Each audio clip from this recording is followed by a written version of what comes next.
मुख्यमंत्री देवेंद्र फडणवीस ने प्राक्कलन समिति के राष्ट्रीय सम्मेलन के उद्घाटन सत्र को संबोधित करते हुए समिति प्रणाली की महत्ता पर बल दिया। उन्होंने कहा कि प्राक्कलन जैसी संसदीय समितियां केवल औपचारिक ढांचे नहीं बल्कि ये प्रभावी शासन और जवाबदेही के मजबूत स्तंभ है। मुख्यमंत्री ने बताया कि ऐसी समितियों की 65 से 70% सिफारिशें वास्तव में कार्यान्वित होती हैं, जिससे न केवल प्रशासनिक सुधार होते हैं बल्कि पारदर्शिता और उत्तरदायित्व भी सुनिश्चित होता है।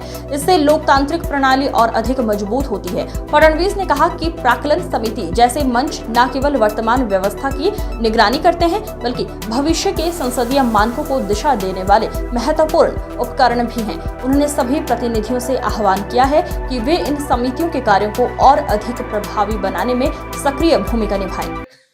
कि ठीक है, समिति सिस्टम आपने बहुत अच्छी तैयार की, लेकिन इनको तो रिकमेंडेशन करने का अधिकार है। इनका जो रिपोर्ट है वो रिपोर्ट जब सबमिट होता है हमारे पार्लियामेंट के सामने या विधानसभा के सामने, तो वो रिपोर्ट एक्सेप्ट ही हो, सारे रिकमेंडेशन एक्सेप्ट ही हो, ऐसा तो नहीं होता है। तो फिर इसमें क्या अर्थ है? लेकिन महाराष्ट्र की विधानसभा का मैं कह सकता हूं, और मैं कमोबेश सभी विधानसभाओं में या पार्लियामेंट में भी यही स्थिति होगी कि इस प्रकार के जो रिपोर्ट्स आते हैं, इन रिपोर्ट्स में जो रिकमेंडेशंस होते हैं 65 से 70% रिकमेंडेशंस ये अमल में आते हैं। केवल 30% रिकमेंडेशन ऐसे होते हैं जो अमल में नहीं आते। तो मैं ऐसा मानता हूं कि कमिटियां जो काम करती है वो बड़ी सार्थकता के साथ सरकार को बाध्य करती है कि इस प्रकार से अपने प्रशासन में सरकार बदलाव लाए, और वो बदलाव आता है। इसलिए मैं मानता हूं कि ये कमेटियों की जो सिस्टम हमारे यहाँ तैयार हुई है ये बहुत महत्वपूर्ण है। और दूसरा सबसे बड़ा फायदा ये होता है, क्योंकि हम सबने कमेटियों में काम किया है, तो एक प्रकार से प्रशासन को डर भी होता है, और जो गलतियां प्रशासन करता है उन गलतियों को वो दोहराए नहीं, इस दृष्टि से भी एक प्रैक्टिस इन कमेटियों की बैठक के माध्यम से तैयार होती है।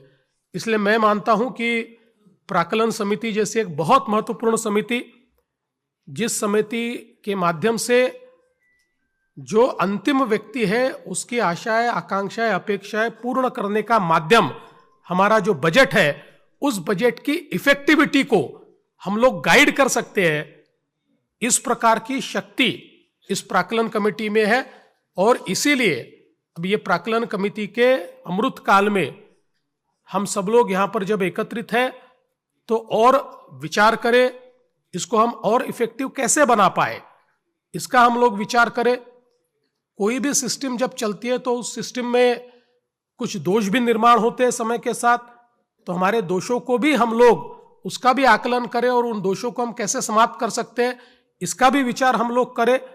और आने वाली संसद की और विधानसभाओं की पीढ़ियों के लिए हम कोई नए मानक कैसे तैयार कर पाए, इसके ऊपर अगर हम लोग विचार करेंगे तो मुझे ऐसा लगता है कि ये जो हमारी संगोष्ठी है ये बहुत ही सार्थक सिद्ध होगी।